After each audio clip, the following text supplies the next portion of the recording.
This is a HeadGum podcast.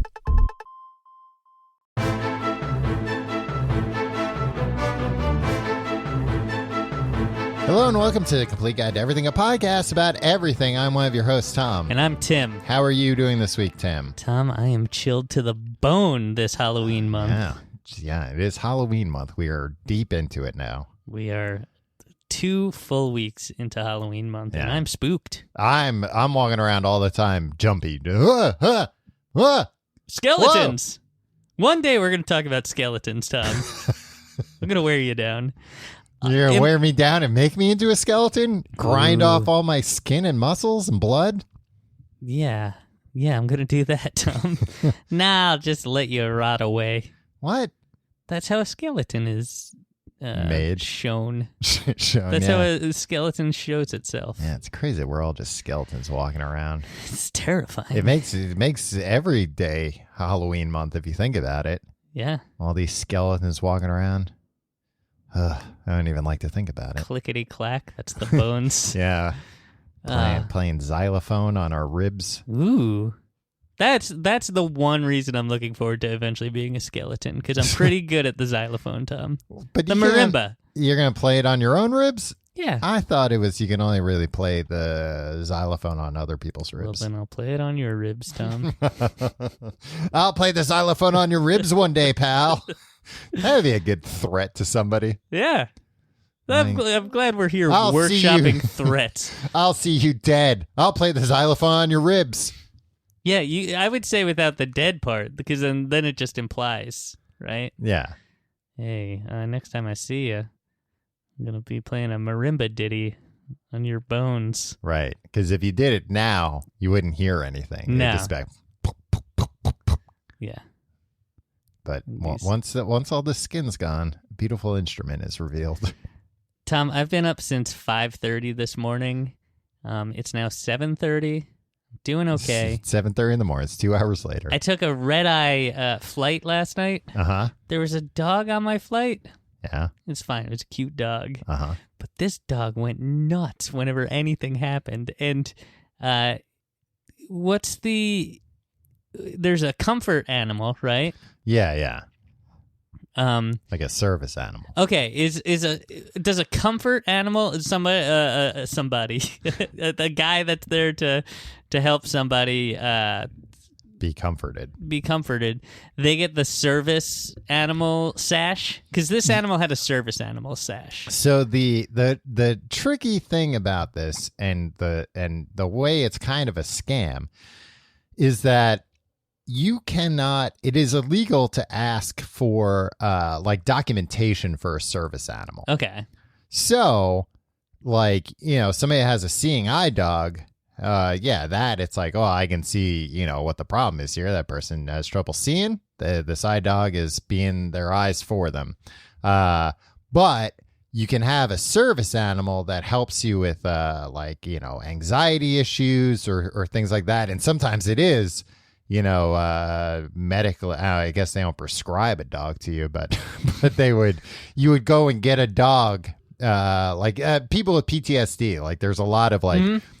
Oh, I'm not PTSD. One of these people. I don't like when people are like, "Oh, service animals are a scam," or "comfort animals are a scam." Right. I think I think they're totally legitimate. Well, but the problem is that sometimes it is a scam because of the fact that you can't be asked to provide papers. There's nothing that prevents a person with no issues from going on Amazon, buying a little vest for their dog and putting it on their normal dog.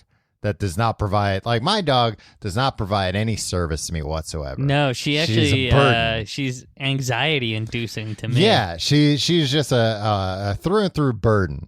But I could buy a little vest that says she's a service animal and she provides an important service and nobody can even ask what that service is. Right. And I could take her on a plane or anything.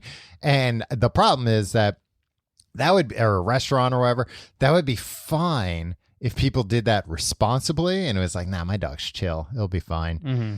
I would never do that with my dog because, like, I know my dog would freak the hell out on a plane. And so you see that a lot. Her where ears would pop. Yeah. So you see that. Do you think Ginger's ears have ever popped? It's a good question. Probably not. You don't bring her into the mountains. It's not a good question. I don't know why I said that. I've taken her up to a mountain once.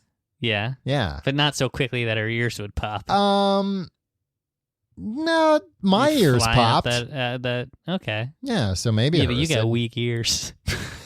I don't know if a dog's. I mean, her ears are bigger, so I don't know if that makes them more or less susceptible to popping. I would think less.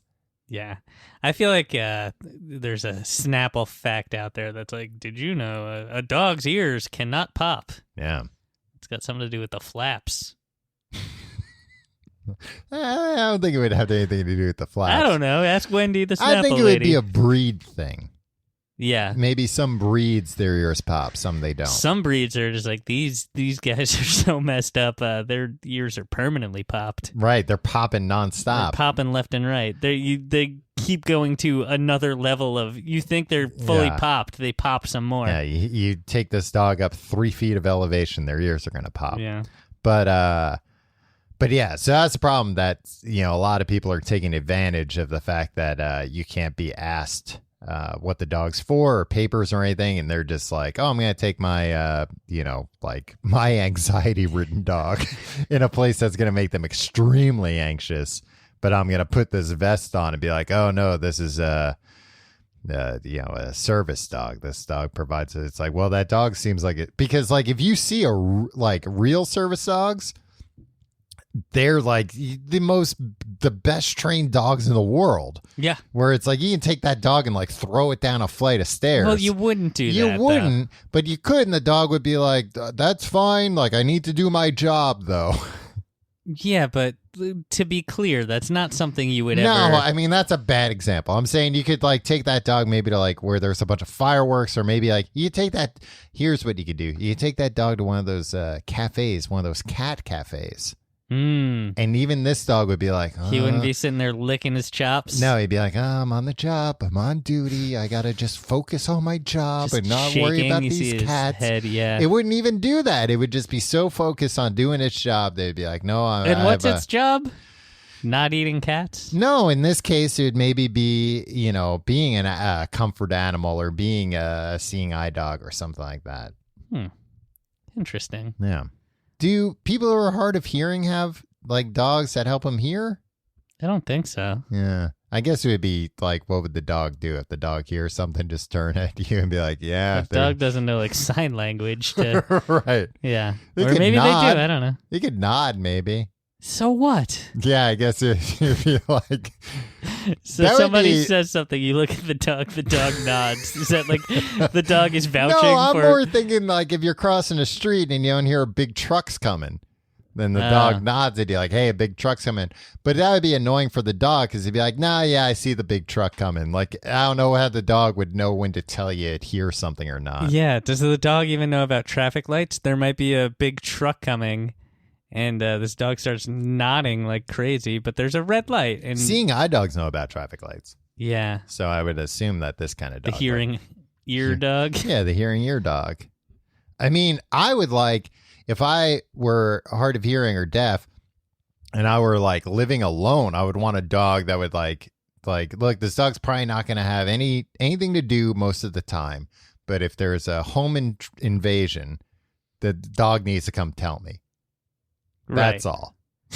Doesn't need to bite anybody about it. No. But I guess most... How afraid of you are you of home invasions? I'm medium afraid and I'm not in, I'm...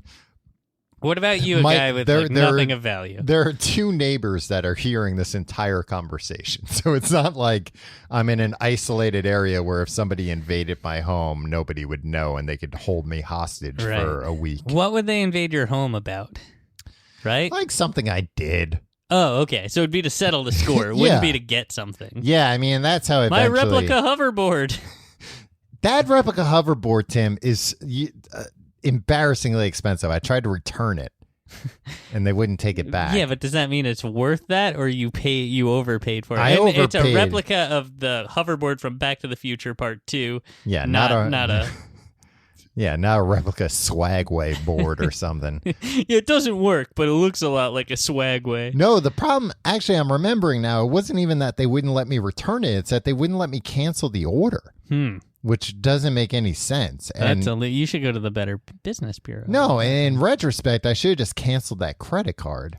Yeah. If they wouldn't let me cancel it. I don't know why I didn't think of that. Why don't you just reverse the charge? I can't. They do that in movies all the time. They're like, reverse the charge or stop payment on a check. Yeah. You can do that in real life. You can get charges reversed a lot of times. Really? Yeah. Can I stop payment on a check? Can I write you a check and be like, I've made you a millionaire? If it hasn't cleared yet, yeah. But once it clears, you can't stop payment. It's cleared. Yeah. Okay. It felt like you were starting like a Seinfeld riff. If it's cleared, you can't clear it. It's cleared. You can't stop payment on a cleared check. It's cleared. That's what being cleared means. If you're not cleared, you can rescind it. Yeah. But you're cleared.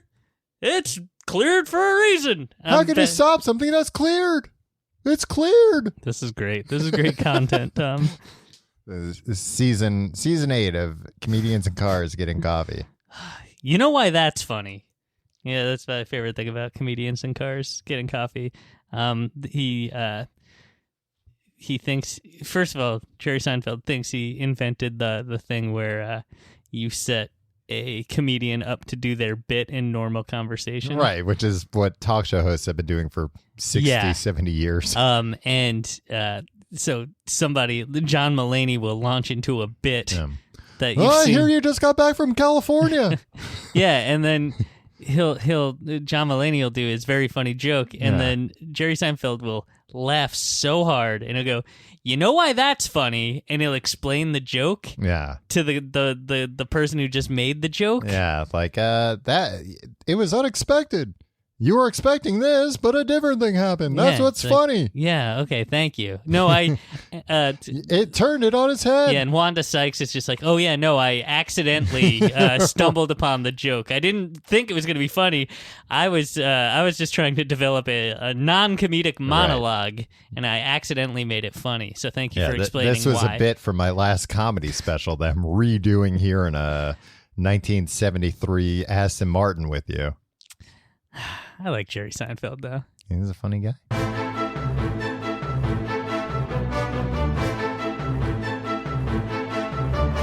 All right, Tom, let's get down to the spookiness.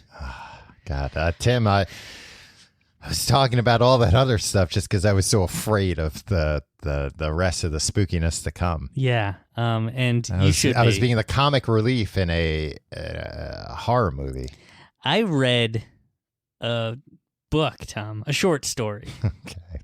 Scariest thing I've ever read in my whole life. It was scariest. Typical millennial. What, you want a trophy for? Oh, I wrote a book. I wrote a short story. I don't think I deserve a trophy for it. I just think you should congratulate me. I don't need anything material. I just want your respect. And maybe a gift card. Yeah. An e-gift card. So nothing material. The Legend of Sleepy Hollow, Tom, by Washington Irving. This guy. Washington Irving Magic Johnson. Yes. When do you think, what year do you think Washington Irving was born, Tom? I'm going to guess that Washington Irving was born in 1836. He was towards the end of his life at that point. Oh, that's what I thought you said. When do you think he was towards the end of his life? That is a normal question to ask. Not when he died. He was born in 1783. Wow. After our country's founding. Yeah. Lucky guy. Lucky duck. So, but before the Constitution was ratified, right? Yeah. But wait, what year? 1873. I mean, 1783. 1783, yeah. When was the Constitution ratified? I don't know, 87, I want to say. Okay. Look, Tom, there was the Articles of Confederation. 1776? No, that was That's when the Declaration of Independence. Yes, right. Constitution. We need a producer. Yeah, with a lot of history knowledge. Yeah. That like a Like a hearing ear dog will nod at us when we're right. Exactly. Was Or when it they 1787? Or when they hear a loud truck coming. Because we got these headphones on. We don't know. All right. It was created and presented in 1787. It was ratified in 1788. And it became effective in 1789. It must be crazy if you were born back then. Imagine being born and being like a little kid and your parents explain to you like, this country's like 8 years old. Be like, what? I'm 6. Yeah, take us to a country that's been around a little longer, huh? It's exciting. It is And exciting. also when you're a kid, you don't know. The country's a boy just like I'm a boy. Yeah. Or a girl. You'll come of age with our great nation. Yeah. That's what both Aaron Burr and Alexander Hamilton sang to their children. I didn't realize that was their child was Washington Irving. Yeah. Who wrote The Legend of Sleepy Hollow. It was published in 1820. Okay. So, like, old. Is this episode about So wait, The how Legend old of was Sleepy he? Hollow or the Headless Horseman? Hey, aren't they the same thing? No, the Headless Horseman is but a character. Yeah, but he's a character from Tim. That's like saying, is this about Masters of the Universe or He-Man? No, I would Or say... it's like, come on, man. Everybody calls it He-Man. But what about, is this about Nightmare on Elm Street or Freddy Krueger? Because Freddy Krueger shows up other places. Yeah, but he is the Nightmare on Elm Street. No, the Nightmare That Headless What? Horseman is the Legend of Sleepy Hollow. No, he's not. Yeah, he is. Who the hell is then? Ichabod Crane? Get out of town. The story is the legend. No, in the story, the legend's already happened. You didn't read the story. How do you know? What do you know from legends? Look, Tim, the thing about legends is you can just say, I heard from legend. Maybe I heard from a different source. I heard from a local. I think the story is the legend. It's not like the legend of New York is about me. Or really about, I don't know, who, Ed Koch? I would say like maybe Rockefeller. Who? Rockefeller. Who? What's his first name, though? John D. Rockefeller. What about... I thought you thought that I said Rockapella. Which I wish the story of New York was the story of Rockapella. I would like to see Rockapella tell the story of New York.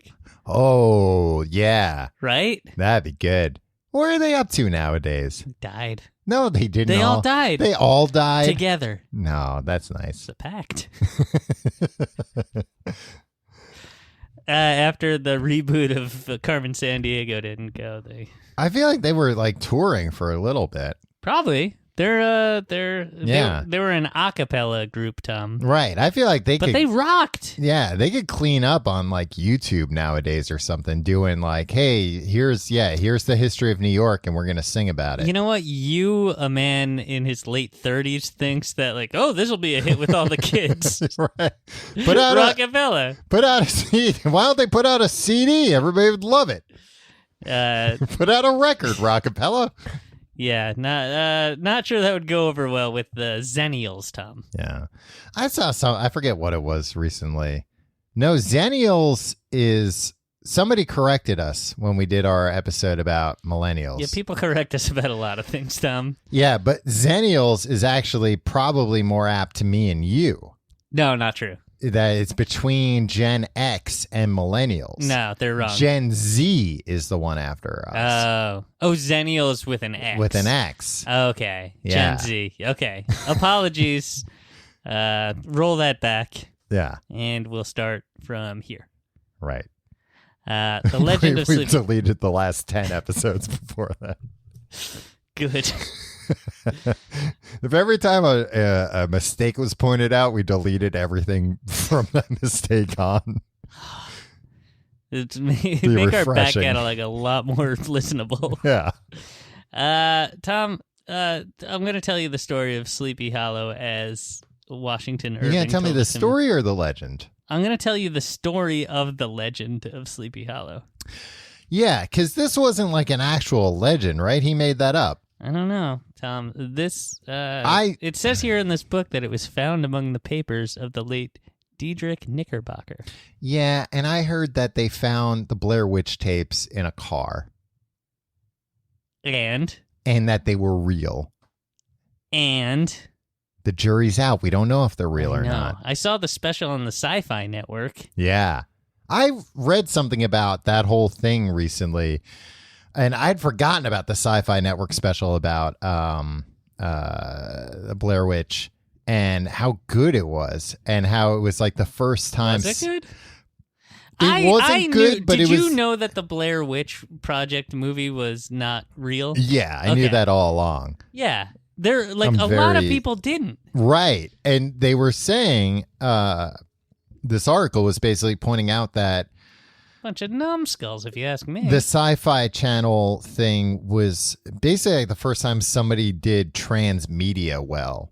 Of like, oh, this is also takes place in this story or whatever, but it's a different piece of media. It's, you know, like a mobisode. Like a mobisode. It was an it was like it's the first prototypical mobisode, but it was a TV-isode, right?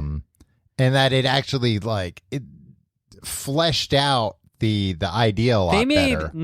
MASH was a movie, and then they made MASH into a TV show. Yeah, and that was like 30 years earlier, Tom. Right. But we don't like MASH, so. Some people like MASH. I've been thinking of getting into MASH. Don't. I'm going to enter a real weird phase. Oh, don't get into MASH, please. Why? Because people who are into MASH are all bores. No, it's just because it's depressing. Yeah, it's just such a depressing show.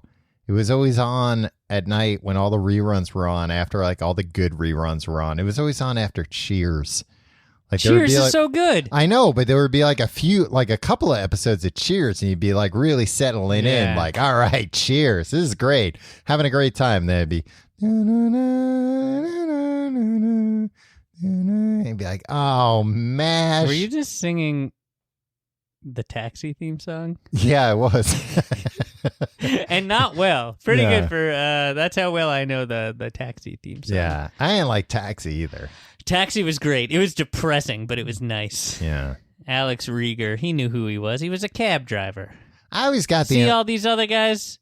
They're not cab drivers. I'm the only cab driver here. Was that Judd Hirsch? Yeah. There was like Jeff. Yeah, he's an actor. Mary Lou Henner. And Judd Hirsch was like, I don't remember her name, so I'm gonna use her actress's name. You know, Mary Lou Henner remembers every day of her life. Yeah, she has a beyond photographic memory. Yeah, that's great. I forget what she was on the show. She was a cab driver, but like I don't remember what her aspiration was. Right, probably having a photographic memory. No, she achieved that. Yeah, well, the actress did. Yeah, Lotka was there. Yep, we all remember Lotka. Reverend Jim. Lotka was like a prototype for Balky. Yeah.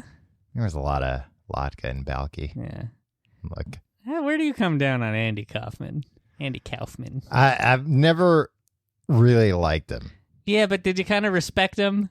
A little bit. Like, I liked all the hubbub about it, especially like in the late 90s when the books came out and the biopic came out. Yeah.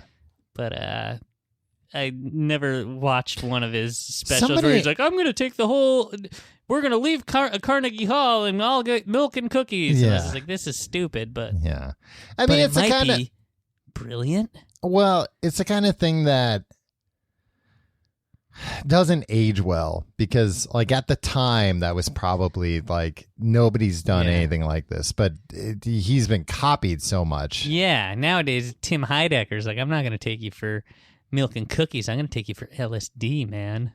Yep, that's his shtick. I like Tim Heidecker a lot. Mm-hmm. We're pro Heidecker. Yeah. And I don't want to hear anything about it. Right. But let's see if we're pro or anti Irving. So this guy, Diedrich Knickerbocker. Imagine you met somebody and they were like, oh, hi, nice to meet you. I'm Washington.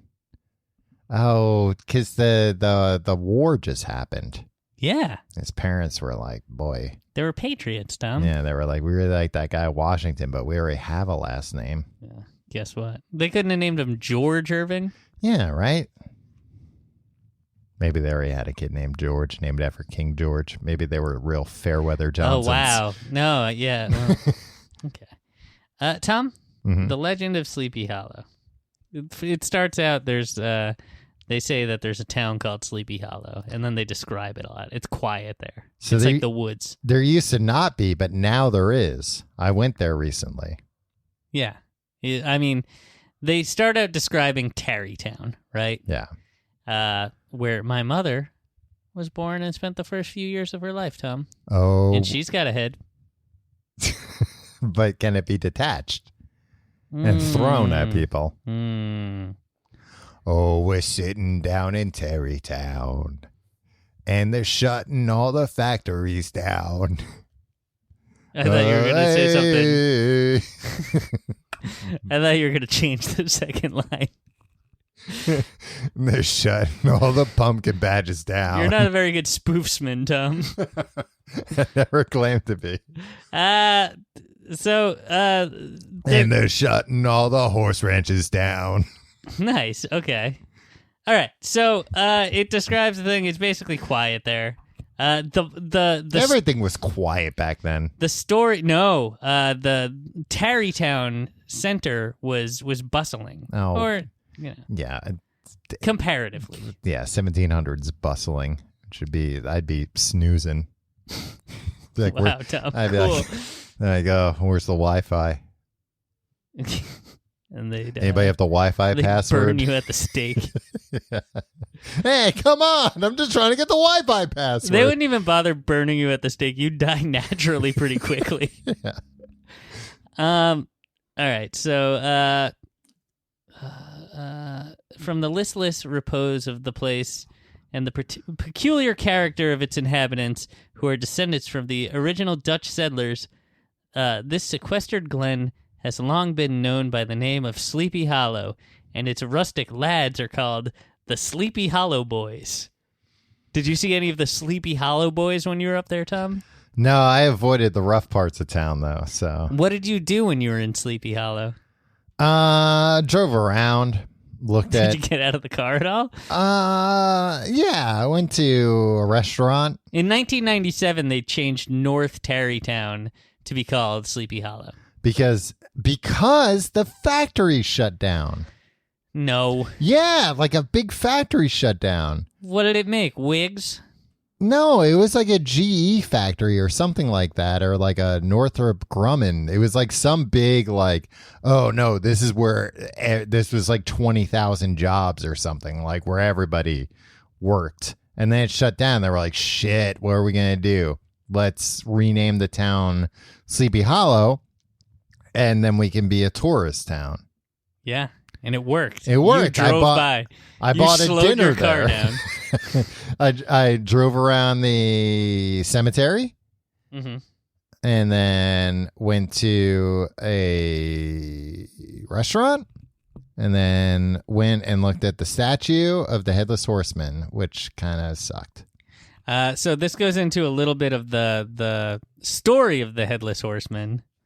Or the legend. Yeah, of course it does. No, in the very beginning. Yeah, so that's what I'm saying. He didn't even make it up. It was a Hessian soldier. Is that how you pronounce it? It's during the Revolutionary War, the British hired German soldiers. Oh, I don't think I knew that. And this guy, he seems got like something they would have done. His head got shot off with a cannonball. That used to happen, yeah. And then they took his body and they buried it like a little further away. So now he stalks around looking for his head. But he's a ghost because he died. Because his head got shot off. I mean, how far could the head could have gone? You think somebody took it? Probably. Yeah, it's probably. I mean, I want to say to this Headless Horseman. Hey, listen, buddy. Listen, pal. The Hessen Headless Horseman. Yeah. That's a real tongue twister. Yeah. Why don't you take a break? It's gone. It's gone, Chief. Why don't you take a break? Yeah. Stop stalking around, scaring people. Yeah. You're not going to find what you're looking for. Why don't you sit down and you take a good long look at yourself and figure out another way to make yourself happy. Wow. What? Yeah, I mean that. Sometimes you just have to accept when something's gone, it's gone, man. Yeah. This is before like they knew what brains did, huh? Well, they also thought there were ghosts. I mean, there are ghosts. You love ghosts. I don't love Tim. Don't say that shit out loud. Then the ghosts are gonna be like, "Oh, you hear that? Let's go over there." I had a night terror last night. Did you? Yeah. You screamed? Yeah.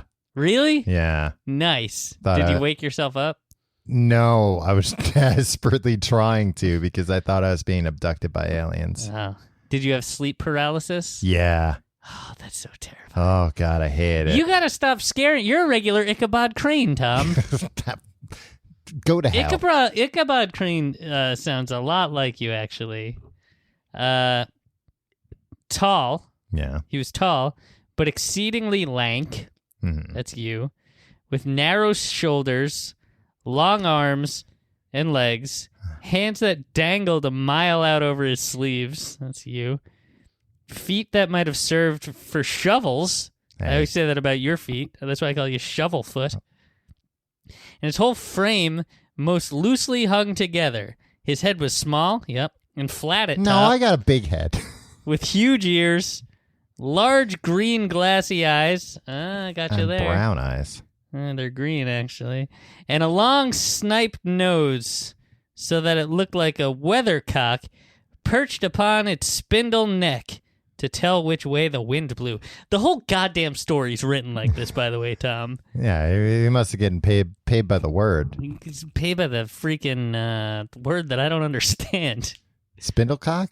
Yeah, that's weather vane, you think? Yeah. Okay. Well, then I guess I know what that is. Yeah, because a lot of times it'd be roosters that they put up there because for whatever reason, you know, when you're working at the farm, it was like, we can't get enough of roosters. We got all these actual roosters around. How are they going to wake up without the roosters, Tom? What do you mean? How are they going to wait? No, I'm saying like... The roosters wake everybody up. Make the weather vane into some other shape that you don't see all the time. Like what? Like a ship. That's nice. Yeah. Okay.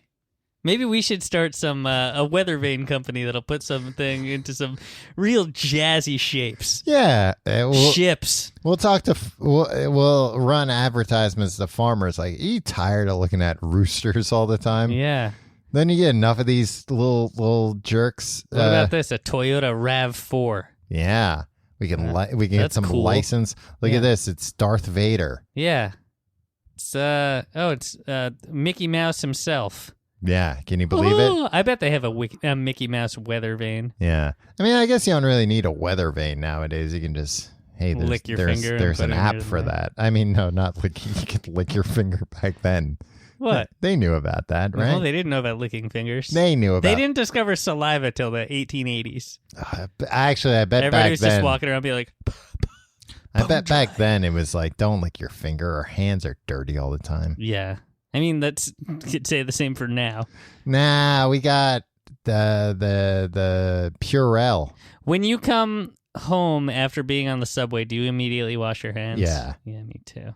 Like, yeah, because I'm usually touching the pole at least once. Not that sounds What? inappropriate. No, it doesn't. I'm usually touching the pole at least once. Well, in the context of being on the subway, Yeah. get your mind out of the gutter, Tom. Sick of this gutter think from you. But yeah, you touch the pole. You used to be such a nice boy. You touch the pole, you gotta wash your hands. Talking like the Sleepy Hollow boys now. Yeah, rough around the edges. It grosses me out. I'm not one of those people like I knew somebody that bought like a thing online that was basically like their own hook to hang on to the pole. Mm-hmm. That's going too far. Yeah, I saw somebody who wore like medical gloves, but not like the latex glove that like snaps on, but like the blue one that's like a little loose. You could reuse it. Right, not latex. Yeah. Yeah. What is it then? Poly like rubber? something probably. Yeah. I mean, latex is rubber. Oh, I know the kind you're talking about. Tom, what are you, some kind of scientist? Yeah. It's very impressive. Tell me what happens. Yeah, in we're this not. story. We're barely anywhere into this. So they explain the Headless Horseman. They show. They tell you about Ichabod Crane. I didn't watch the movie. I read the book. Right. Yeah, and I have pictures in it. It painted such a vivid image in your mind. He was a school teacher, Tom, and they made fun of how crappy the schoolhouse was. Every schoolhouse was I shit know. back then.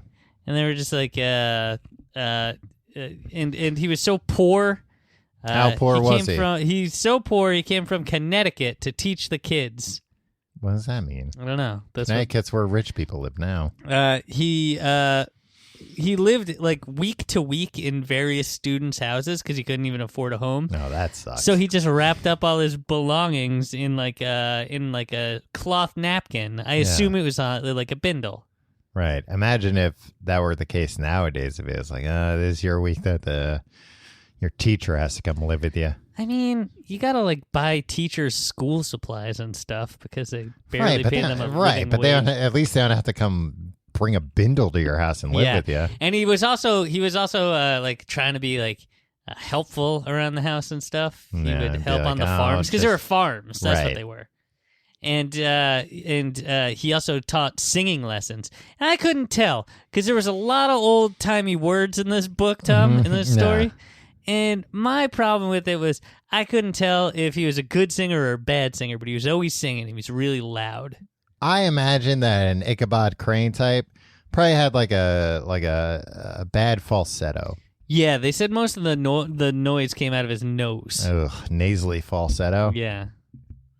And he would go around and gossip with all the ladies in town, they said. Sounds like he's got a lot of free time.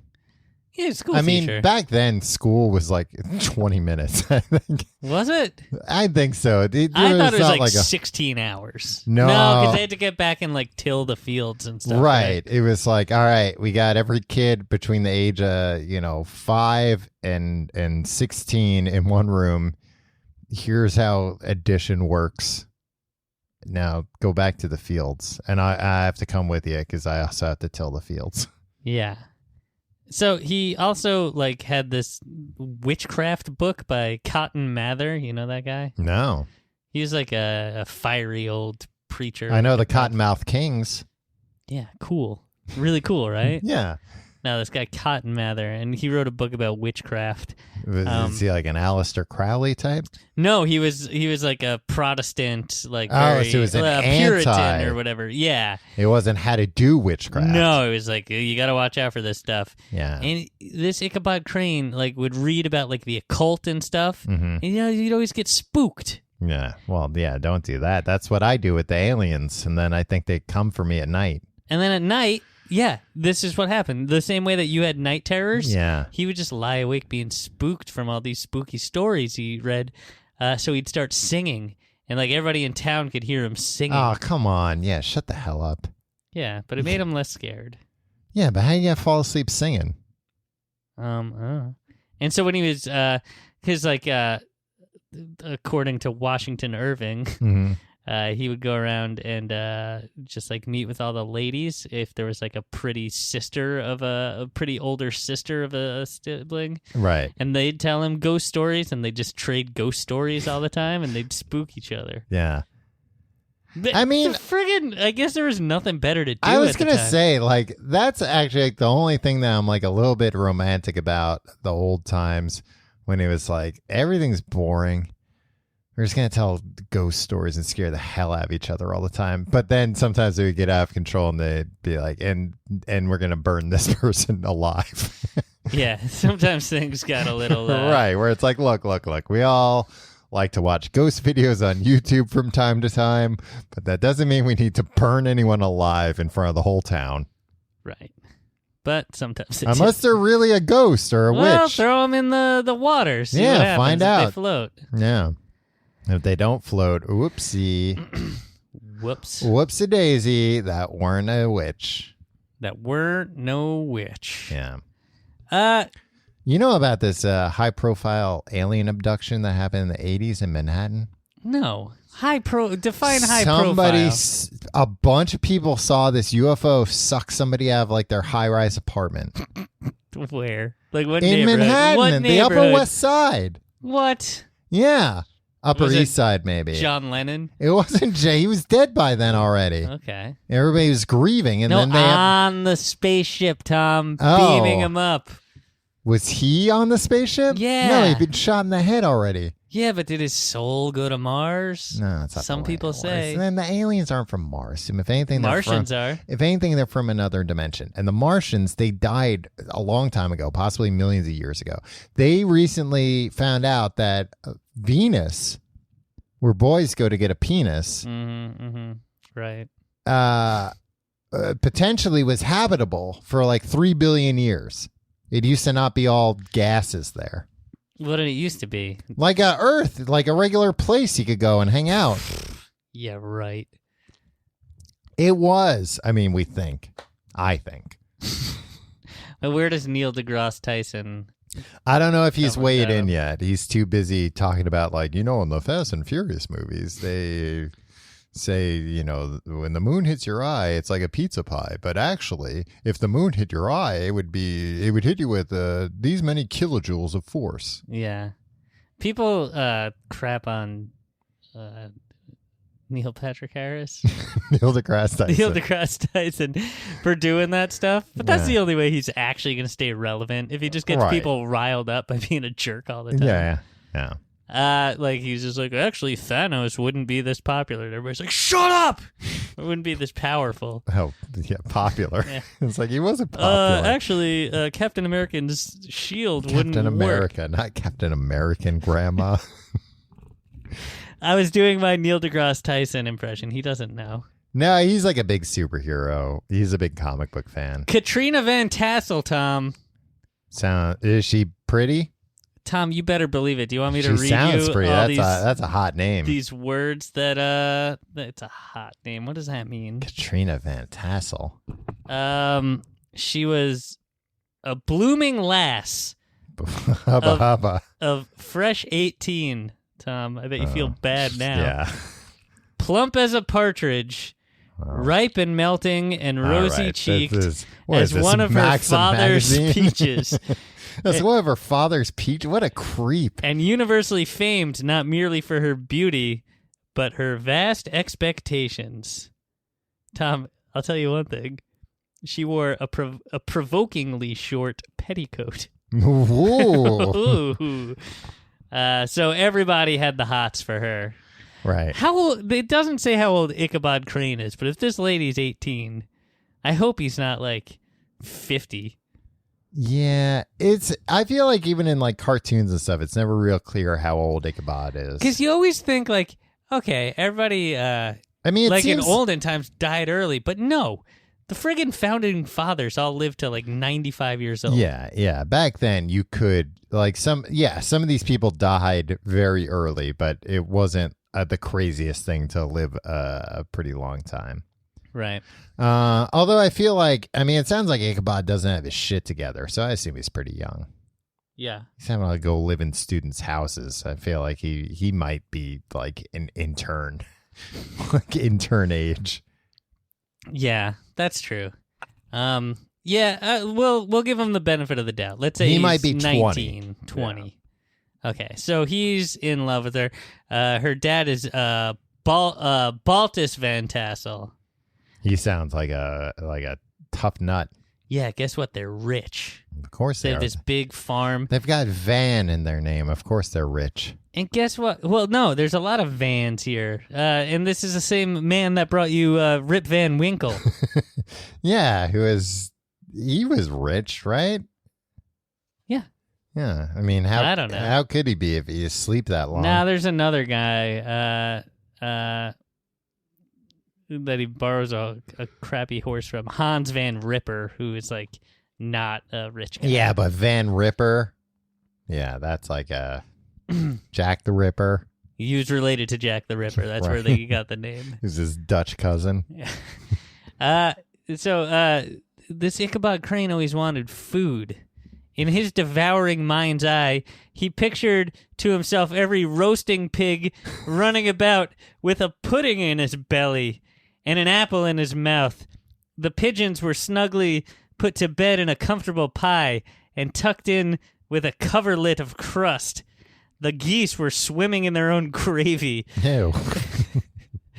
And the ducks pairing cozily in dishes like snug married couples with a decent competency of onion sauce.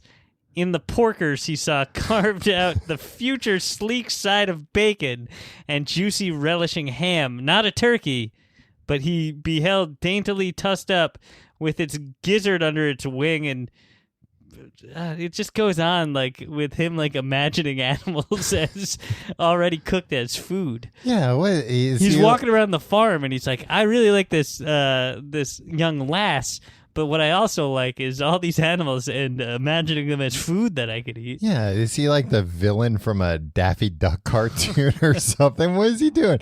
Nobody in real life. Imagine looking at two pigeons and imagining them in a pie. Yeah, things gotta get pretty rough. The friggin' 1890, the 1790s were terrible. Yeah, and like I never look at a cow and think like, that looks delicious. Yeah. So everybody was after this lady, not just for the food. That seemed to be a weird Ichabod Crane thing. A fetish thing?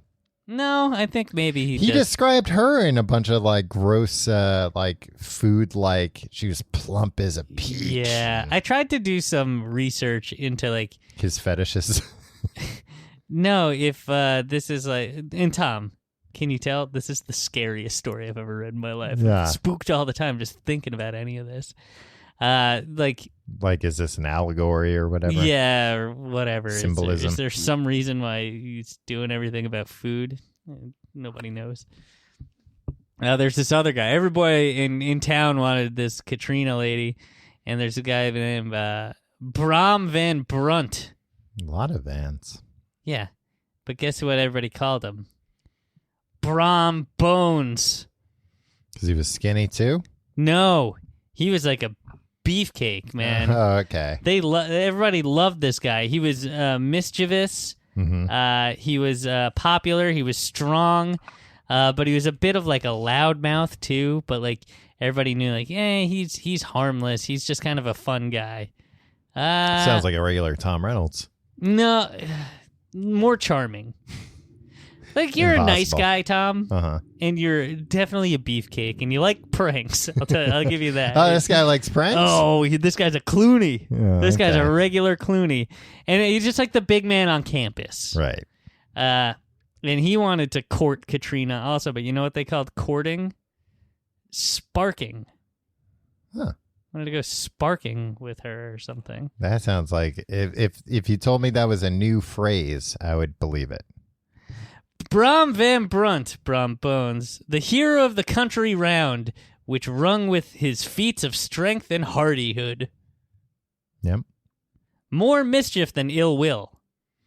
Skill in horsemanship, Tom. It's also me.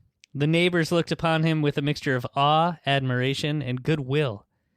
And when any madcap prank that's in your kind of wheelhouse or rustic brawl occurred in the vicinity, they always shook their heads and warranted Brom Bones was at the bottom of it. Yeah. That Brom Bones, I bet he's at the bottom of this, they say. How could old Ichabod Crane possibly compete with this guy? For this by maiden's giving her hand? singing lessons, Oh, baby. Come on. Oh, so he pulled the old, like, you got a lot of talent. I can make you a star. I know a lot of people in this business. Yeah, the singing business. The 1700s singing business. And he also cozied up to Balt Van Tassel, her dad, who, quote, loved his daughter even better than his pipe. Wow. He liked his daughter more than smoking, Tom. Right. It's crazy. Well, and back then there wasn't anything to do. He probably didn't even really like smoking. It was just, I'm bored.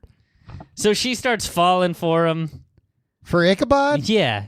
And Brom Bones is just kind of like getting boxed out. And he's just like, so a deadly feud gradually arose between the two boys, Tom. Yeah. And Brom knew he couldn't kick his ass because he'd get in trouble for that. Right. So he had to play pranks. Yeah. Tom, this is fun.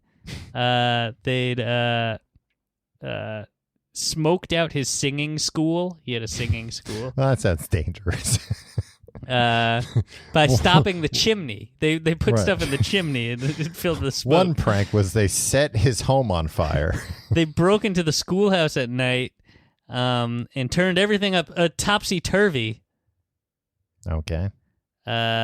He also took all opportunities of turning Ichabod into ridicule in presence of Katrina. So he was just clowning on him all the time. Yeah. I wish this guy would write like a normal person. Tell us about the clowning, man. You go into all these, talk about how he's looking at these animals, imagining you putting them in pies. Tell us about these pranks more. There's some racism, of course, that comes up because in all these old books that we read, you can't get by. This story was 30 pages. 3 of them had racist terms on them. Thanks, Washington. Not Washington, D.C. Yeah, I didn't think it was Washington, D.C. Although, Tim, sometimes Washington, D.C. can be quite racist as well. Don't give them a free pass. Are you talking about systemic issues? Yeah, systemic, but I'm also talking about the government. Yeah, the ones that create the systemic. I'm talking about the local government of D.C. Okay, yes, yeah. But then also our national government, which you may not be aware is headquartered in Washington, D.C. Ichabod Crane sometimes beat up the kids, but only if they deserved it. There's a couple pages about that. All right, well, that's fair. So he's at school one day, and somebody comes in, a young person of color comes in, and is that how they're described in the book? I'm sure. Yeah, with a lot of dignity. And Ichabod Crane is invited to a merrymaking, or quote, quilting frolic at the Van Tassel set. Is that a key party? Yeah, they're all gonna throw their. Did they even have keys? They didn't have locks on their doors. No, they had just those had old shotguns. timey keys. Muskets. Yeah, they had those keys where it was everybody would get the skeleton keys mixed up. Right. Yeah, they'd be like, I have the key to I don't know open whose every car house. this is to. So Ichabod's like, you guys are going home early. And he goes home and he spends a half hour longer in the toilet than usual. How long does he usually spend in there? I don't know. I mean, the toilets back then were disgusting. Yeah, he fancies himself up, and then he goes and borrows a horse from this guy, Hans Van Ripper. But it's this old, vicious, old, shitty horse. Yeah, most are. Yeah, his name is Gunpowder. Nice. So he goes... old Gunpowder? Yeah, you can borrow him. Yeah, and then he's riding over, and they're talking about the beautiful fall day, and then he starts thinking about all the food that he's going to eat when he gets there. One-track mind. Yeah, he wants the food and all the riches. Yeah. So he goes to the party. There's musical entertainment that are referred to in a manner which I'm not going to repeat. Okay.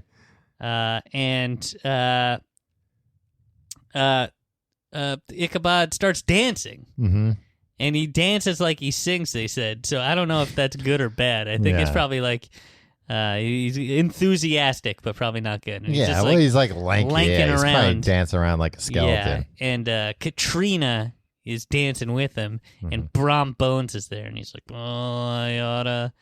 And then so I imagine Brom Bones just is in the corner, real mad, doing the Running Man. No, you know what Brom Bones does? What? Brom Bones and all these veterans of the Revolutionary War go sit in the corner and tell ghost stories. Okay. Everybody's just telling ghost stories to each other all the time. And this one guy, there's this man named Brower, not Dale Brower, who I went to second grade with. Well, you don't know that for sure. He went, and the Headless Horseman saw him Okay. and galloped up to him, turned into a skeleton. He's telling the story, Brower? No, somebody's telling the story of Brower. Oh, okay. He threw old Brower into the brook and sprang away over the treetops with a clap of thunder. Mm. And then Brom Bones is like, yeah, I saw that Headless Horseman. You know what happened? I was coming home from Sing Sing. The prison. But it wasn't even a prison there. Right. It was just where Brom Bones... He said that? Yeah, it's like, this is before the Yeah. prison. They're just talking about it. And the Headless Horseman starts chasing him. Yeah. And so he's like, I got to get to this bridge. And as soon as he gets to this bridge, the Headless Horseman disappears. Mm. Oh, so he can't go over the bridge. Right. So everybody's like, all right, cool. The music winds down. Everybody's going to go home. Mm-hmm. Ichabod Crane's like, I'm going to stick around. I'm going to make Katrina my wife. I'm going to ask her to marry me. Oh, that's a little forward. I don't know how it worked back then. Yeah, they knew each other for like 3 whole weeks. Yeah, back then it was and probably they danced together. They're practically married already. Yeah, that was third base back then. Yeah, but the guy who wrote this Knickerbocker guy, right? Now Washington Irving. Yeah, but you know, he doesn't know what happened.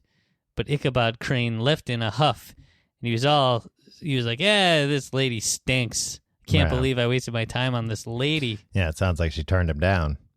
Yeah. So he went to the stable and he got on gunpowder and he was real pissed off and he left. Mm-hmm. And then this is like the final 2 pages of the story. Okay. So it's real scary so far. When the hell is Headless Horseman going to show He's up? riding, he gets spooked because it's dark out and he hears like crickets or something. Yeah. But it turns out to be nothing. And then he sees a tree that they hung Benedict Arnold's good friend and co-conspirator at. And he gets spooked there, but it turns out it's nothing. Hanged. Yeah. And then the Headless Horseman comes. Uh-huh. But he doesn't know it's a Headless Horseman until he looks over and he sees that this guy doesn't have a head, and he's holding the head in his hand. So wait, he's getting freaked out by crickets, but he's not afraid of like another guy coming up on him? Yeah, no, at first he's just like, oh, I'll get away. But then the Headless Horseman starts galloping next to him, and the gunpowder won't do what he's telling it to do because he's an old shitty horse. Yeah. And this guy's this Headless Horseman, and he's like, the bridge, I remember. Yeah. Old Brom Bones said all I had to do is get to the bridge, and then the saddle falls off the horse. He almost falls off the horse. You gotta strap those things on. Yeah, and so he's holding onto the horse around the neck. The horse is wilding out, but he's just like, head for the bridge. And the Headless Horseman is catching up to him, and he gets to the bridge. He's like, great, got away. And he turns around, and the Headless Horseman takes his head, takes his own head, and he throws it at Ichabod Crane, and it hits him and knocks him off his horse. And this next morning, this shitty horse went back to its owner's house, Van, whatever his name is. Uh-huh. And Ichabod's not there. He's like, where is the saddle? And where's that guy that was sitting on the saddle? And what the horse say? Oh, it wasn't like a Mr. No, the horse bit him. No. The horse bit him? Yeah. He was a shitty horse, Tom. Yeah. So they went back and they were looking for him, and all they found was a smashed pumpkin and Ichabod Crane's hat, I think. I think his hat was there. Okay. And no sign of Ichabod Crane. They looked in like the river, couldn't find him. And then, Tom, this book gets so sad. So this old man who lent him the horse is like, well, I guess all this stuff is mine. So he goes back and unties the bindle, the hanger, and it was 2 shirts and a half, which half a shirt. It's a belly shirt, I think. Crop top. Yeah. 2 stacks for the neck, which there's a footnote that's just a scarf. Yeah. So 2 scarves. A pair of 2 worsted stockings. Okay. An old pair of corduroy small clothes. I think that's like underwear. Oh, is it? Yeah. Oh, I thought it was like clothes that a boy would wear. Like he's like, well, I wore these as a boy. I'll keep them around. No, but I mean corduroy underwear. It doesn't sound great. Walking around going. Woof, woof, woof, woof, woof. A rusty razor. a book of psalms, and a broken pitch pipe. Sounds like... That's all this sad bastard owned. Yeah, just chuck it. It doesn't sound like there's anything to keep there. You gonna wear this guy's old corduroy underwear? He had some books at the schoolhouse. They burned all the witchcraft books that he liked. Right. But then the school everybody just like stopped sending their kids to school. The schools fell into disrepair. I mean, there was no teacher. Where are they going to send the kids to? And they were like, well, this guy's dead. Yeah. But then another guy came back like decades later, and he was like, oh, Ichabod Crane, he came out, he went west, and he became he got schooling and became a small claims court judge. Why is that part in there? Because, and Brom Bones always, whenever Ichabod Crane comes up, he like had a knowing look in his eye. So is the idea that Brom Bones killed him? The idea is that Brom Bones didn't kill anybody. He ran him out of town. He spooked him scared the hell out of him. He knew how so big bad. of a coward, and this is also why I say you're kind of an Ichabod Crane character. He's such a coward, and Brom Bones knew, all I had to do is throw a pumpkin at him, and he'll never come back. And he was right. I mean, it sounds like, Brom Bones doesn't sound like that bad of a guy. It's just like Clooney-esque. Yeah, and it's also like they're both competing for the hand of this fair maiden, and he's like, look, this guy's a coward. He's gonna run off scared the first time he hears crickets or whatever. Yeah, I'll prove it, and I'll get this guy to run off. Yeah, and he married Katrina too. Good for him. What a surprise, Tom, taking the bully's side. It doesn't sound like he's a bully. It sounds like he's this was bullying behavior. It's bullying behavior, but you know what? I bet later in life he told Katrina what he did, and she was probably like, thank you. That's cool. That's cool as hell, Brom. No, not even Brom that. Bones, you killed it. No, not even that was cool, but like you saved me from potentially making a very big mistake. Yeah. I was going to marry this guy, and for all I know, we'd be walking out in the garden one day, and a frog would hop out, and this guy would run off to California. He'd be so scared. So thank you.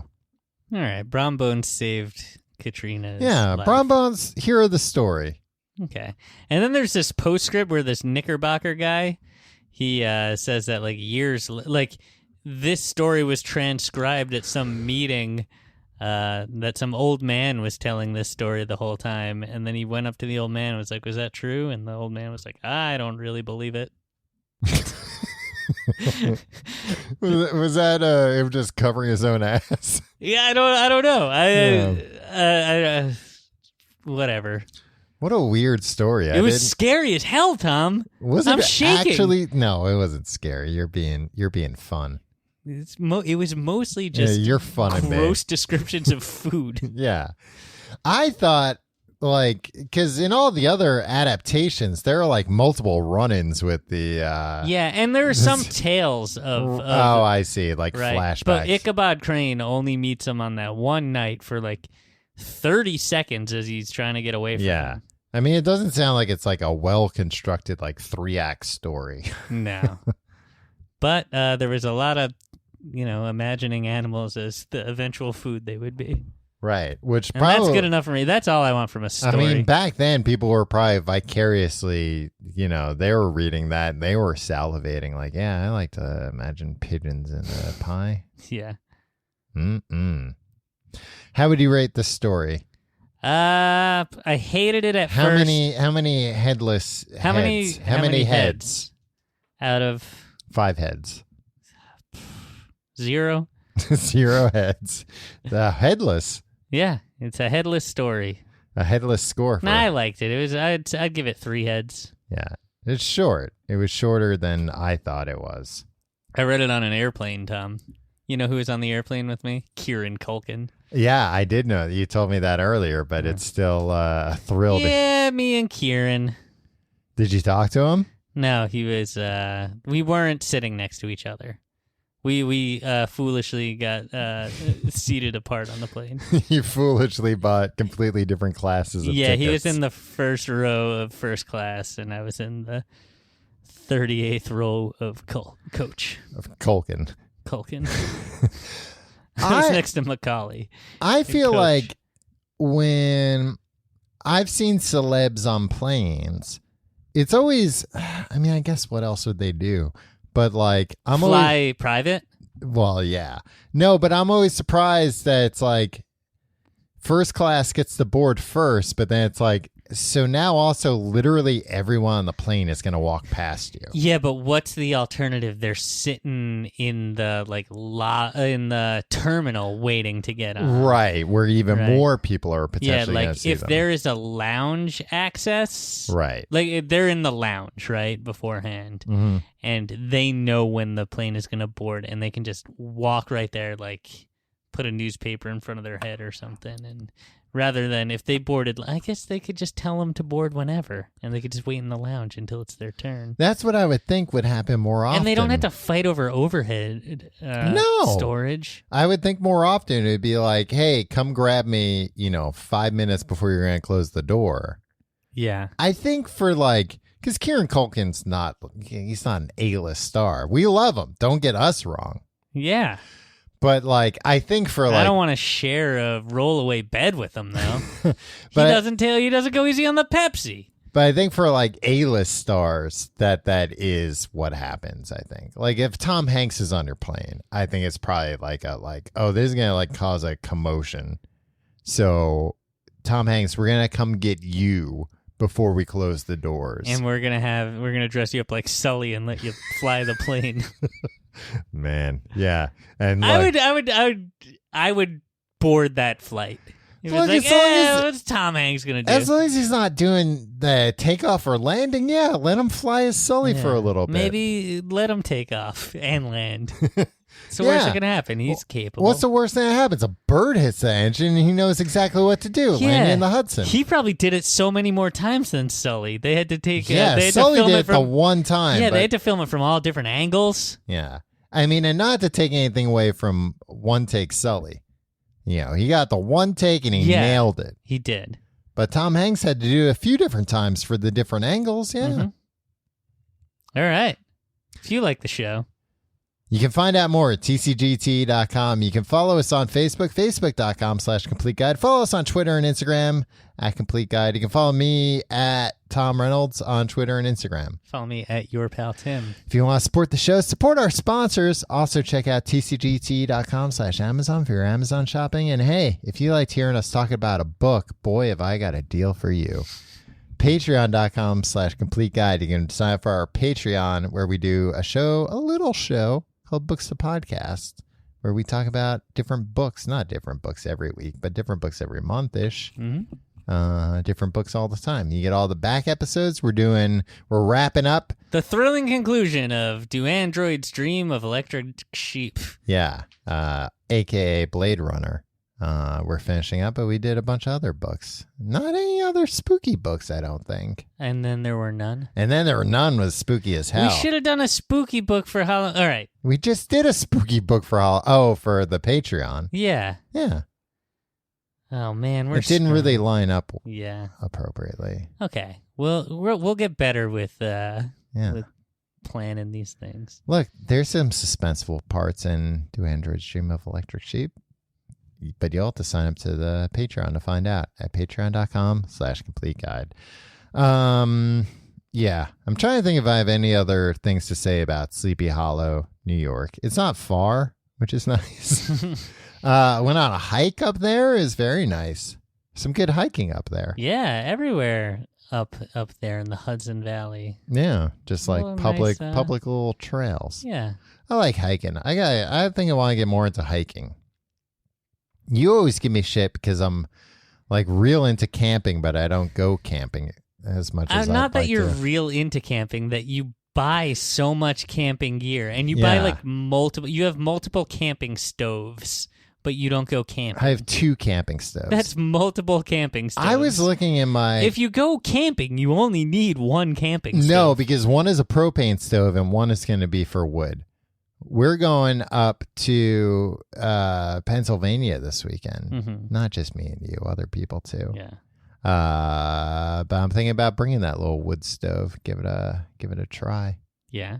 It's like, I don't know, especially living in New York City when you get to be outside for a little bit. You get to light something on fire. That's big. That's clutch. So much fun. Lighting stuff on fire. But getting a fire going. Oh, we should get a chain to put in the fire. A nice red chain. Just redding up a chain. Here's a tip. If you're ever outdoors and you got a fire going, put a chain in the fire. When you take the chain out, it'll not be, with your hands. Not with your hands. Use a stick. Use a stick. The chain will get very red if you leave it in there for a while. Even like orange sometimes. Yeah, it's fun to look at. I like how we were making fun of like they're telling ghost stories because there's nothing to do. If we're in nature for like 12 hours, it's like, let's see how red we can get this chain. Maybe, Tom, when we're away this weekend with a big, I think there's like 16 people. 16 adults. No. And quite a few teenagers, if I understand. Wayward teens, yes. We should come armed with some ghost stories, and I'd love to. I'll cut the Wi-Fi at some point. Okay. And everybody will be forced to just listen to our ghost stories. Yeah. I'll tell them the story of the legend of Sleepy Hollow. Well, that'll just bore everybody. It's so scary, Tom. Everybody be shaking like we're both shaking right now. I mean, unless they're hungry and they're like, "Ooh, pigeon pie sounds delicious." Tom, this episode was too long. I quit. See you next week.